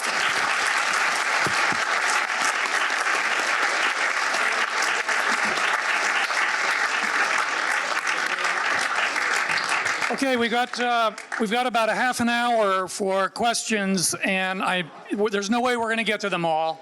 So we'll get that person right there with their hand up, Zane, and then this woman right here will get your hand up. We'll get the other mic. Where's Kenneth? Yeah, I got you. Go ahead. I have a question for the college Republicans. I'm looking at a study right now. Sorry, I forgot to say this. If you could, to the degree possible, we've got all the debaters assembled, so if it's on a specific topic as well, then the right people can get up to respond. Yeah. Okay. I guess it's for the two up there right now. So in-person voter fraud is actually very rare. Since 2000, there were only 31 credible allegations of voter impersonation. So I guess I'm wondering, why do 34 states have voter impersonation laws or voter ID laws that target minority people when voter ID fraud is very rare? It's more likely that someone will try to take an SAT that isn't theirs for someone else than someone actually going and trying to impersonate another voter. Well, I would say voter impersonation, that's not particularly what we're addressing here. It's a part of it, but a minor part. What we're primarily referring to is the fact that a lack of voter ID laws allows non-citizens or illegal immigrants, in the case of voter fraud, would allow them to vote without any kind of check or balance at all. I mean, our opponents refer to it as jumping through a hoop, but ultimately it's the most fundamental check to ensure the sanctity of our elections. In 2008, a study actually came out from George Mason at Old Dominion University that estimated about 6.4% of non-citizens voted in that election, and that's because there was no voter ID checks done. They interviewed, I believe, the number was upwards of 8. I'm not going to venture a guess, but it was about 6.4% that said they did in fact vote in that election. So in terms of voter impersonation, I can't venture any statistics, I can't venture any facts on that subject, but the fact that I can venture forward and substantiate is that non-citizens do in fact vote in the election to a very wide extent. Bear in mind that 6.4% of now 16 to 29 million illegal immigrant population in the United States. Brief comment from the Democrats on that, or? Yeah, I would. It's on. Working? It's on. Okay. I would just inquire about the source of that, the 6.4, and that's merely all I have. George Mason and Old Dominion Universities. Okay. Okay. Go ahead. Hello. I think this is working. Yeah. Okay. My question is for the Republicans as well. For Americans on reservations who may or may not have permanent addresses, who often are required to have PO boxes instead of permanent addresses, how do you propose that voter ID registration would work? Well, I don't believe that voter ID necessarily. I don't believe you necessarily need an address because there's different forms that you can provide. We mentioned driver's licenses before. If that's a problem, then I would absolutely advise, or I would strongly be in favor of revising that. It's certainly, if you are a legal citizen, let me just say this outright: if you are a legal citizen, then I fully support your right to vote. And if that's an existing problem, then I believe I speak for the Republicans that would deserve attention. And I'd be very small L liberal on the law. If they have a P.O. box address, that's better than what we have in place right now, which is nothing on record. So. Okay, we'll get someone in the back here with their hand up. We'll work our way sort of around the room. And there's a gentleman with the orange Syracuse shirt right in front of you, Zane, but go ahead. Hello. Am I allowed to ask 2 questions, or am I just limited to 2 questions? One? Yeah. Let's stick with 1, and we'll come back to you if we run out of questions. Yeah, How's no that? problem. I'll remember you got a second question. No problem. Pick your favorite one. This one's directed to the college Republicans. Should undocumented immigrants return back to their respective countries, what would you account for a lot of the low-wage workers occurring within the dairy industry, where 83% of the workers in the dairy industry are undocumented immigrants? I think, policy-wise, I think I addressed that quickly in my closing argument, if you will, that we would institute kind of like an I-9 form policy, because the idea is that you don't have undocumented immigrants who aren't necessarily going to be protected or are going to feel protected by the laws, who are going to be undercut by these farmers in the dairy industry.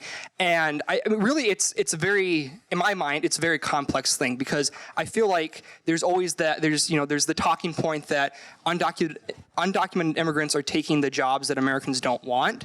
And I just don't think that's true. I grew up in a cow country, surrounded by, there's this dairy farm down the road, and there's people, there's kids in high school who want to work the farms. And then you go on, but I think there's reform in the education policy, because I think education shouldn't push everyone who doesn't want to go to college, because they do that, but that's off track. But I think the initial thing to do is,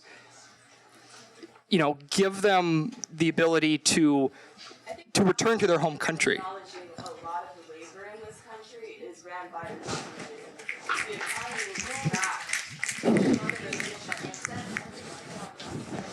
But that's a talking point. There's no statistical evidence, at least that has been provided. If you'd like to, to prove that the economy would crash.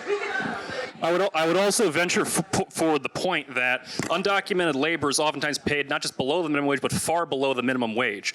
That the position we're in right now, I understand that we can't overnight suddenly get rid of the entire undocumented workforce. That would destabilize things. But that said, the very fact that we are in this position right now is a negative outcome in and of itself. It is effectively a system where individuals are being exploited for their labor below minimum wage. I would assume that's something that both Democrats and Republicans could agree should not persist in this country. So what have we proposed? We proposed a easier path to citizenship to legal work.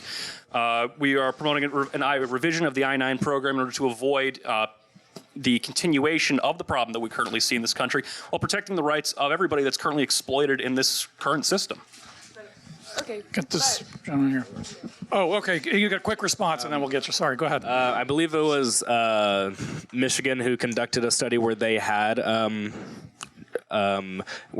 job applications open for specific farm workers or day laborer situations, where 3% of the people who applied were white citizens. And of those 3 people who applied for the job program, only 1.5% of that 3% came back and actually started working on that specific job program. So yeah, the idea that immigrants are taking the jobs that no one wants and you refuting that statement is blatantly not factual. What do you mean by a Michigan study?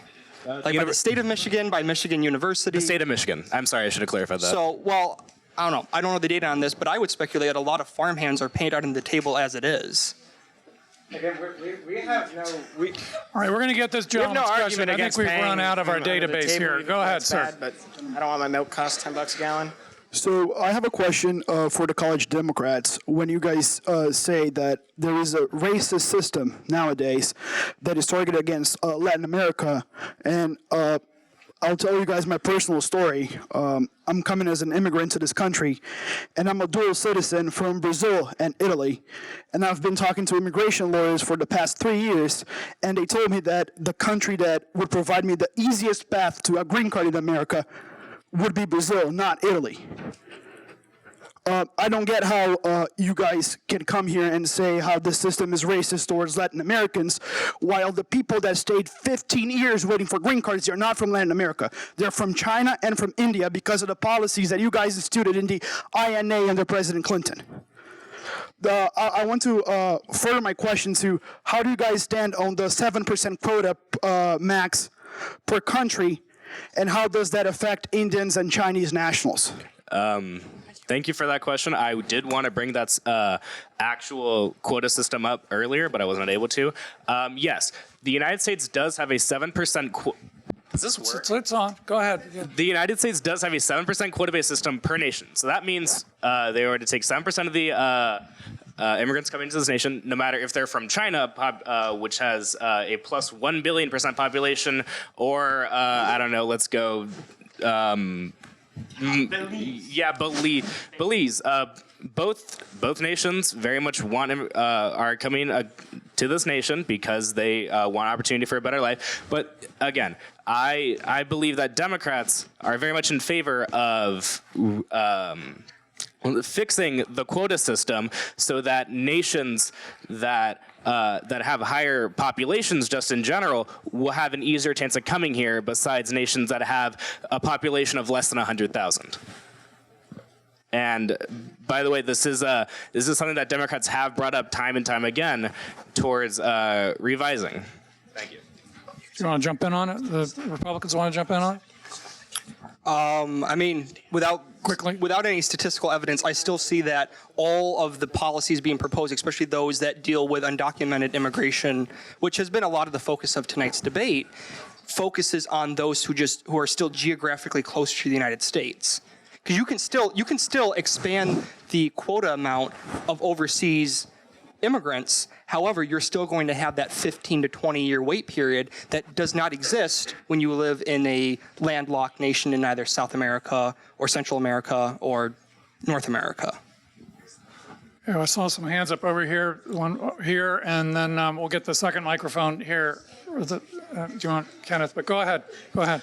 Hi, so I have a question for the college Republicans. Where are you? And I want to know what. Oh, she's right here. Oh, just wanted to know where you were. You couldn't see where you were okay, talking. so I'm right here, everyone. Okay. I want to know what warrants any child to be detained for 20 days. 2 seconds of detainment is still too much, and New York Times found that 70% of detained children had PTSD after. So I'd like to hear how you defend this, and what do you propose to do in this situation that doesn't involve psychological damage and abuse? Well, let me just clarify a point, because again, this is a very commonly cited talking point that children are being locked away in cages and ripped from their mother's arms, and that's not at all what's going on here. What's going on here is that children at the southern border, when they are brought in with a whole host of other illegal immigrants that have come to this country, children are taken to a separate location where they're not at risk or in danger of being with someone who may potentially be harmful. That's not an immigration policy, mind you. That's a policy in general. If you go to any kind of jail or any kind of detention center, children are separated from the adults for their own safety, at which point they're reunited with their families afterwards. Of course, that's what we've been advocating for this entire evening. I would reject the notion that children are being locked away and, you know, having their psychological health degraded. But I agree. I mean, ultimately, this entire system exists for their safety. I mean, we look at the amount of human trafficking that goes on at the border. If we didn't have those policies, what would become of those children covered with adults? But without taking the time to actually look at who they're with and look at all parties involved, how can we guarantee their safety? Let's wait. Is that your response from the Republicans? Okay, and so you want to respond from the Democrats? Okay. Okay. Just give it back. Yeah. I think it's also important to note that, again, these children are not being immediately reunited with their parents after these proceedings are completed. Like I said, mentioned previously, there's the case of Sonia, who was separated from her father, Dennis, because he had a felony charge of using a false document to enter the country, a nonviolent felony. He was separated. She was held in New York State for 5 months after he had already been deported. So there's not this immediate reunification of families that's happening, as you're claiming. I feel like we're entering into like a circular line of thinking here, because you keep saying this happened and someone was held in detention for 5 months, and none of us are going to say that's a good thing. We all agree that's a horrible thing, that's something that needs to be fixed. From the very beginning, we've been talking about reforming ICE, we've been talking about increasing funding for ICE to give them the means, the oversight, to make sure these things do not happen again. It's a point that keeps being brought up of something that goes wrong under ICE oversight. Well, we're trying to fix that. And I realize we're into the Q&A part here, but I would venture the question to the college Democrats: how do you seek to fix these problems if you're not willing to give the funding they need to prevent them from happening again? We acknowledge, we agree with you, this is a problem, but we've come to the table with solutions. We've ventured out ideas on how to prevent this from happening again. What do the college Democrats propose? What I personally would propose is, again, instead of increasing funding to an organization that currently is not able to meet its own guidelines, before I'm entrusting them with more of our taxpayer money, I would expect them to be able to reduce the number of migrants currently in their care for amnesty purposes, who, as I stated before, make their court hearings. They don't need to be in detention. So if we reduce the number of people who are in detention, that already increases the allocation of funds per person. So that's what I would argue policy-wise. I want to address that because you mentioned that before. It was 97.5, did you say? No, it's 98.5. 98.5, okay. Mm-hmm. So, but there also, you say those are the ones that come back for their court dates, but then there's also ones being locked up. Could that maybe have something to do with those that are deemed to be a flea risk, that they're the ones that are kept in detention centers, as is typical of the judicial system? Let me interject. There is a question on the table here that I want to get the other Democrats here on. Are you in favor of providing more funding for the immigration system as a whole? Yes, and as I mentioned at the beginning of my speech about Bennett coming up with the bipartisan legislation in 2013 that got shot down by the Republican-controlled House, we thought that policy there was a perfect compromising point to fund ports of entry where most of the drugs and human trafficking actually occur, not over the southern border itself. Funding for such things like a wall, asinine, and just a waste of money. So to say we support funding for enforcement. We are almost 2 hours into this debate, and that's the first time I've heard the phrase "the wall." So that's good on you. It's good. Sorry. We're gonna jump to another question. Go ahead. Hi, this is just a general question. Anyone can answer this. For either side. Either side. Okay. Yeah, I apologize for that, but I don't know. So there was like a statistic cited earlier that like ICE has prevented about 500 domestic, well, not domestic, but like terror threats to the United States. But like last year alone, there was 417 mass shootings and also a rise of white domestic terrorism. So would any of you be in support of reallocating funding for basically the inadequacy of the ICE program to Homeland Security to target domestic terrorism, which is a serious threat in the U.S. right now? Yeah. Yes. As a Democrat, I'll take that side. And first, yes, that is exactly the idea that I share is let's take the funding from ICE, put it back in Homeland Security, and reunify the actual purpose of that to make sure that it aligns with our laws and our morals and ethics here as a nation. Well, I'll say I don't think it's a one or the other issue because I think we'll agree that both ICE and both Department of Homeland Security have very important jobs, albeit different jobs, but very important tasks to complete. I'd come back a little bit to what we were talking about before about how much illegal immigrants contribute to the economy and how much they create a deficit. My partner, I believe, gave the statistic 116.5 billion deficit created, and that's from the Foundation of American Immigration Reform, I believe. That by funding ICE, by preventing further illegal immigration to the country, the amount of money that would be put back into the government, that I think right there would cover any kind of additional funding to ICE or Homeland Security, or I don't think it's a one or the other issue as it's being framed. So there's lots of hands that keep coming up, and we're running short on time, so let's keep the answers shorter if we can. Go ahead. What's the long-term economic impact? Wait, we can't hear you. Wait. Let's hear his question, and then we'll work our way back over this side of the room. Go ahead. What's the long-term economic impact of like opening citizenship to whoever wants it? This for both. The long-term economic impact? Within like 20 years, what would our economy look like under anybody who wants citizenship getting citizenship? If we just opened the whole thing up. And also amnesty to those who are here already, just to clarify your question. All right. What would be the economic impact of just opening the whole thing up? Well, immediately, I don't know what kind of numbers we'd be dealing with immediately. 20 years. How many people would be entering the country? Exactly. That it's coming down to a lot of speculation. So, okay, I'll engage in some speculation here. Let's assume it's several millions of people that suddenly just that are trying to enter the workforce. I agree. There's the so-called lump of labor fallacy where there's supposedly not a finite number of jobs that would open up. However, if you suddenly just overnight introduce millions and millions of people into this country, there's not going to be enough jobs to hold that. Wages are going to be driven down. Unemployment is going to skyrocket. Ultimately, right now, as we're seeing, this deficit is created from the use of public services, welfare, without any tax revenue being redirected into it. I think immediately, short term, I don't think we'd get to, you said 20 years?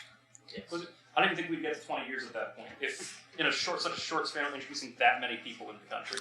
And to kind of build off that point, if we're looking at this very, omnisciently, is if we went, like, let's say that's a Democratic policy, right? And then we also enact all these other policies that they're looking at enacting, such as, universal basic income, free public education, all right, a single payer system. We're getting off track. No, what I'm saying is that the estimated cost of that for the current American citizenry is $36 trillion on conservative numbers, $36 trillion. Imagine how much of an economic deficit that would cause if you had another 7 million people entering the country and getting citizenship every year, plus all those benefits provided by the government. We can debate the basic income next term. Okay, do you want to respond to this quickly, the Democrats? I mean, the idea of just suddenly just getting rid of all of our immigration policies in one fell swoop is kind of hard. It's all like Gus said, it's all based on speculation, and because I don't have any statistics of that with me, I would prefer not to engage in any speculation when it comes to this. Obviously, we need obviously the idea of just letting anyone who wants to come in would create a very short-term economic spiral, but long-term, I could not tell you. I'm sorry. All right, I got to let the timekeeper ask a question, so she's next here. And then we'll get the person behind her, with the next microphone. Oh, someone's already got the microphone? What's that? You have a Republican who's been waiting for like 20 minutes. Yeah. All right. Okay. All right. Go ahead then. But my timekeeper goes first, and then you go. Go ahead. So my question is about the voter ID law, and my whole thing is that, you know, there's been a lot of talk about racism and everything with that, but other than that, that policy is ableist because people who are disabled, a large part of the disabled community, which is the biggest minority group that is in this country, cannot go and get a state-issued ID because first off, they don't drive, a lot of them. Second off, they sometimes can't even sit in the DMV long enough to wait for a government-issued ID. So my question is, also, then with voter ID laws, you can't even have an absentee ballot without having your state ID. So how are you going to respond to that when people who are a large part of this country want to vote? Well, just to answer the last point, I know a great deal of absentee balloting. Right now, a lot of especially government systems are shifting to online. I know my absentee ballot for the last election in Connecticut, I had to file a lot of that online. Hopefully it wouldn't be handled like the Iowa caucus handled, online, but fingers crossed. In terms of people with disabilities obtaining voter ID, I'm not quite certain as to the validity of that. We do have laws in place that effectively mandate that those with disabilities be granted effectively an easy path to obtain these kinds of voter IDs. That I'm not certain as to the validity of that. If there is a problem with people with disabilities obtaining voter ID, there's no reason why we can't amend the law to make it easier for them, so long as they are legal citizens. And you can point out any problem. Okay, let me say this. No, I'm gonna stop because we do want to get more questions in. Sure. We have very limited time left. Go ahead, sir. All right, I will add my question in very quickly. As the proud son of an African immigrant from Mali who was broken by this country for many years working on trucks that delivered packages to Amazon and all bunch of other things, how do you propose by expanding our immigration system, allowing more people in, how are you going to protect these people from the predatory and shark-like industries that take advantage of them and the fact of the matter that they are waiting to get their statuses in? Because although I understand that letting in as many people as possible is the American dream, the fact of the reality is our bureaucracy is unfortunately slow in dealing with these things and responding to these issues. So how will both either the Democrats or the Republicans fix this issue and protect people from the predators that wish to take advantage of them? So, yes, to your point about the predators taking advantage of those who are coming and using their labor as almost, in essence, as an indentured servant. We obviously do not support that as a Democratic Party whatsoever. We actually promote the unification and the creation of unions and union membership. So what we would essentially, if all things were to work out correctly, is with those immigrants coming in looking for labor or looking for work, we would help point them in the way towards a union so that they can come together, use the bargaining power that they have, that can be exacerbated and given to them through a union, and actually fight for their rights and for their privileges that they so rightly deserve. But without unions and with right-to-work states and legislation that undermines workers' rights, you're going to continue to have that problem exist. And I'm sorry, but I noticed you're sitting on the Republican side, and that the degradation of union membership in this country is because of Republican legislation for promotion of right-to-work states that All right, I want to give the Republicans a chance to jump in, and then we need to take more questions. Do you have anything you want to add to that gentleman's question? Yeah, are you predicating your policy on that you grant citizenship to everyone that comes into the country? No, that's not what I said. So no, I'm saying, so is it simply citizenship? Like, what qualifications do you have to have to join the union? The union to work, you have to be a worker for that company. I mean, do you have to hold a visa, a green card, citizenship? Right, but Republican, do you have a direct response though to that gentleman's question? Otherwise, I want to move on. Do you have No. Okay. No. All right. We'll get I originally called on you, and then we took a detour, so we'll get you now. Thanks. Sorry. Hi, okay. So my question is directed to the college Republicans, particularly towards, but not limited to, those who argued during the ICE section, because you referenced the Morton Memorandum excessively, and I'm going to safely assume that you are in agreement with most of what's said.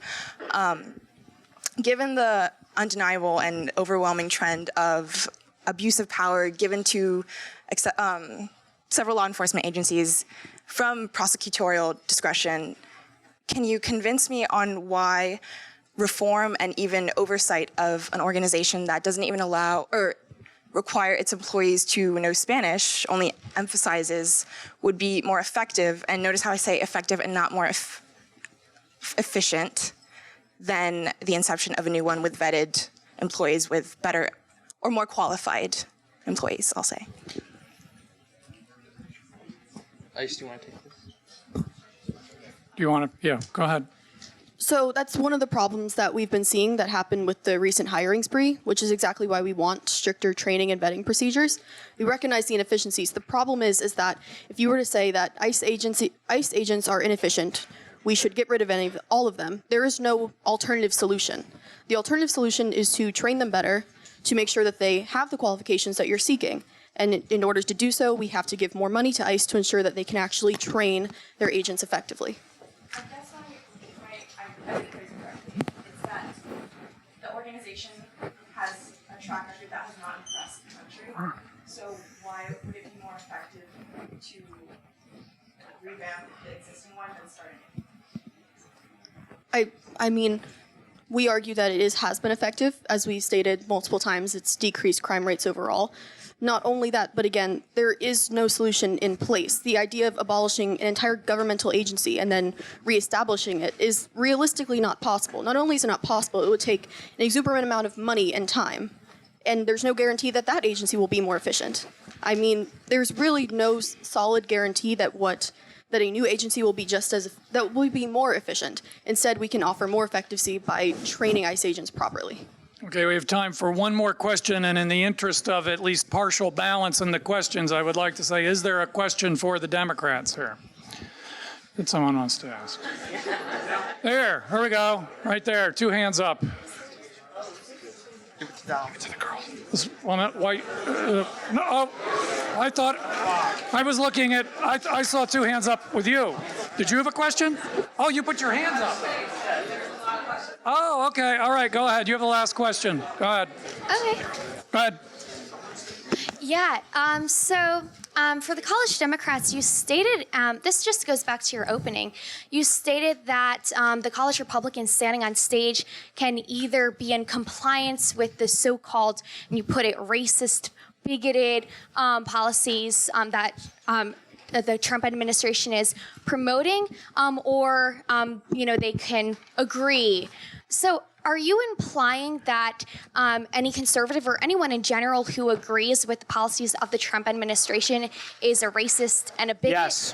It sounds... I mean, 100% yes. There is no doubt in my mind. To this point, 3 years into the term, if you're looking at his immigration policies and actual language that he's used towards immigrants and towards his policies, there's no doubt in my mind that those who still support him up to this day are either racist or just literally have not watched the news. And members of the jury, this is the decay of Western public forums.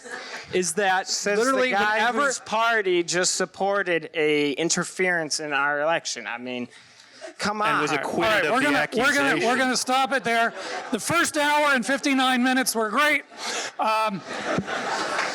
Let me just thank the debaters all again, and thank you for your questions, and we'll talk outside.